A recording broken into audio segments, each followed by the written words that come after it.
Two of Huawei's best creations to date go head to head. It's Joshua Vergara from Android Authority. What's going on, everybody? And this is the Huawei Mate 8 versus the Nexus 6P.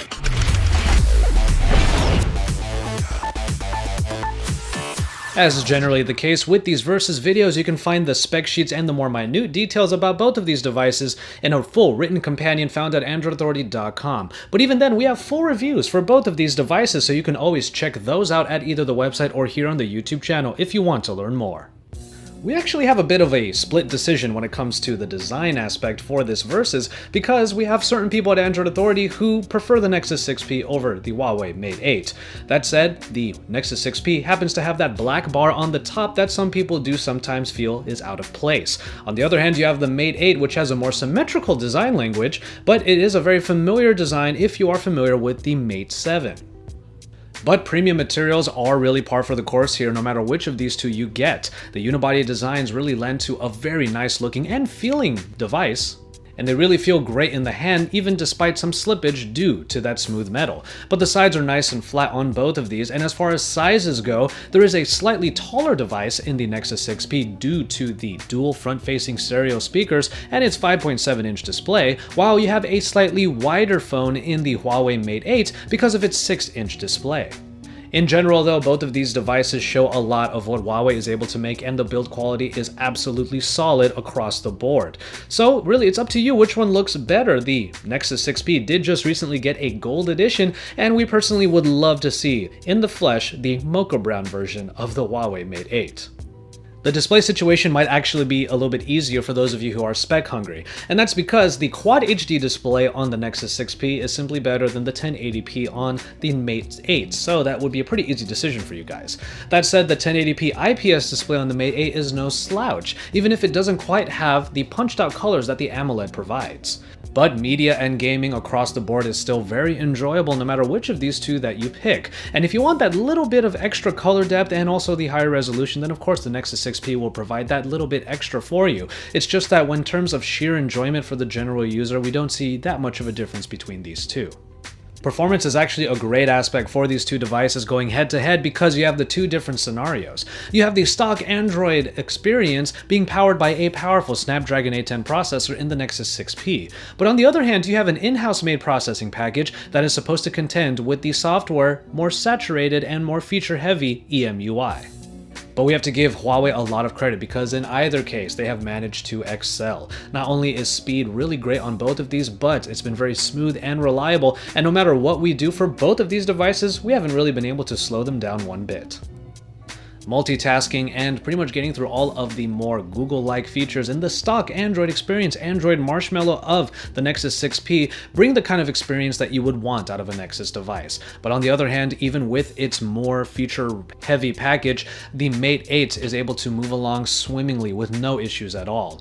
And for those of you that were worried that the Mali graphics of the Mate 8 would kind of fall short compared to the Adreno, we actually don't think that there is actually a big difference between the two, as we've had fun playing games on both without any problems. So while the Nexus 6P provides the kind of experience you would want from a stock Android device, what you also get in the Mate 8 is a proving ground for the HiSilicon Kirin 950, and Huawei is really proving itself no matter which of these two scenarios you pick. Hardware actually takes on a different type of story this time around, and that's because the Nexus line tends to have the more bare-bones experience, while the OEM flagships tend to have a lot more features. But this time around, the gap has actually been a lot more narrowed.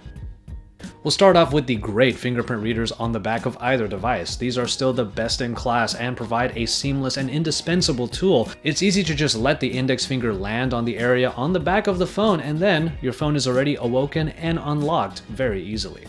As far as the sound situation goes, of course you have the dual front-facing speakers of the 6P, which provide a great sound experience. Now that's obviously going to be better than the bottom-mounted speaker here of the Huawei Mate 8, which does provide some pretty good body in the sound, but just doesn't get quite as loud. And ultimately, it's just a few steps back compared to the great experience you find on the 6P. Huawei did a great job of providing every radio possible for each Mate 8 that you might get, so you can literally use this phone pretty much everywhere around the world. But the Nexus 6P is also quite versatile, and you can find versions of it that are compatible with pretty much any major carrier across the markets that it's being put in.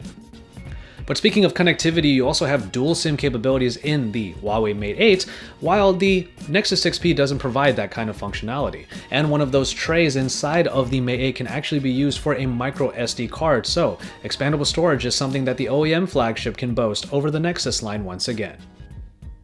And finally, the part everyone should be talking about when it comes to a Huawei device: power. What we have in the Google Nexus 6P is a 3450 mAh battery that is powered and charged by USB Type-C. Now, Type-C cords are still a little bit harder to come by and have taken some getting used to, even for us here at Android Authority, but it does charge the battery in a very short amount of time. So when you get your day and a half about worth of power from the Nexus 6P, you can get it charged up pretty easily without having to fuss too much. But then we have the 4000 mAh battery inside of the Huawei Mate 8, in which the EMUI actually does a very aggressive job of making sure you know certain applications are taking up too much power. And you can actually blacklist a number of them inside of the optimizer in order to make sure that the power consumption is right where you want it to be. And with that, 2 days of battery life can actually be the norm with the Huawei Mate 8, and that's nothing short of amazing. And we haven't even mentioned yet that the fast charging available with the Mate 8 is able to charge the phone for a full day's worth of battery in just about half an hour.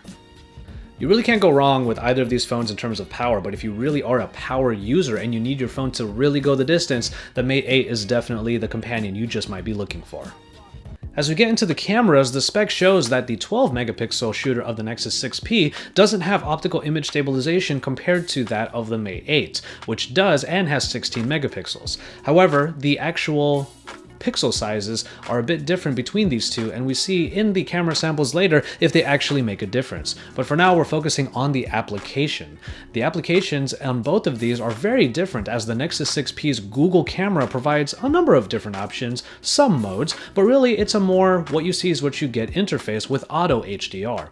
Now, I mentioned Auto HDR because you have to actually open up a mode in the Mate 8 in order to take advantage of it. That said, the Mate 8 does provide even more modes, a lot of different ways of getting the kind of shot that you want, including even a manual mode that does work pretty well if you need to tweak the shot for a better picture. But as we get into the actual camera samples themselves, we do find a bit of discrepancy between the two, with the Nexus 6P's larger pixel sizes just barely making it that much better than the Mate 8 in brighter situations. There's a bit more color depth also in the Nexus 6P's photos, and especially when you're using HDR, it just simply has a much better way of interpreting the scene than the Mate 8, which sometimes doesn't even look like it's doing much at all when you have HDR enabled.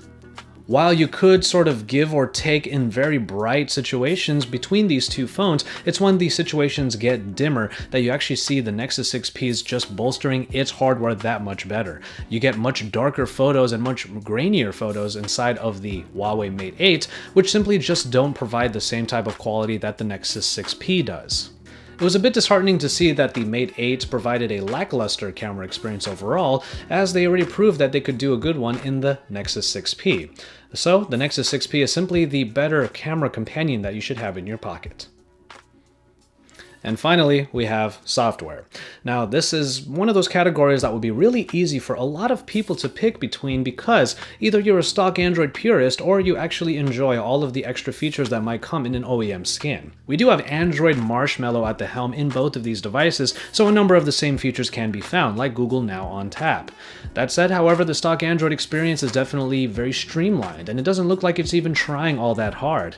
And if you compare it to the Huawei Mate 8's EMUI, it also has an app drawer, and a lot of people really gravitate to that, especially here in the West.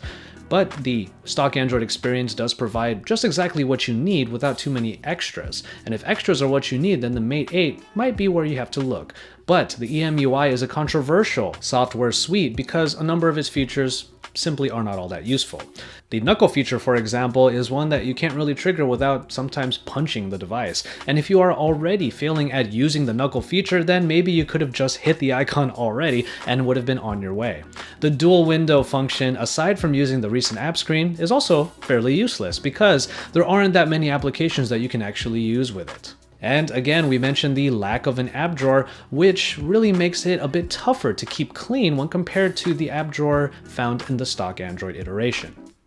We do have to give credit where credit is due, however, as the power consumption features inside of EMUI are the reason why its battery can go the distance. So we give it a lot of credit there, and some customization can be had on here in order to make this version of Android actually look a little bit better for you.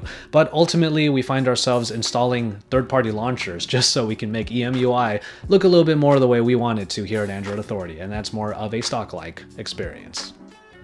The Nexus 6P starts at $449 at the Google Play Store and is available in many Western markets, but the Huawei Mate 8 is not going to be made available in the US, though you can always import it and use it because of all the radios that it has. But that will cost you even more as it comes in at the general flagship price of at least $600 or $700. And so, there you have it for this versus between the Huawei Mate 8 and the Nexus 6P. These are two of the best devices that Huawei has ever put out, and it really shows just how much they've matured as you have a very great experience underneath the hood and great materials on the outside. And between these two, it really is a matter of what exactly you really need. While the Nexus 6P provides the stock Android experience, very smooth, very snappy, and reliable, and a good battery experience, you also get the front-facing speakers and the promise of the updates that Google has always made for the Nexus program. But on the other hand, if power is really what you need, then we can't fault the Mate 8 for really showing us just what it's like to have 2 days worth of battery life. But that does come at the expense of the front-facing speakers. You do get expandable storage, and you get the regular USB cord if that is something you are still getting used to in the Nexus with Type-C, but you also get a software experience that a lot of us here in the West simply are not really all that much down for. So as always, thank you guys very much for watching, and I hope you enjoyed this video versus between the Huawei Mate 8 and the Nexus 6P. Both of these phones are incredible and have very specific strong points, power being the Mate 8 and the experience overall of the Nexus and the Nexus 6P.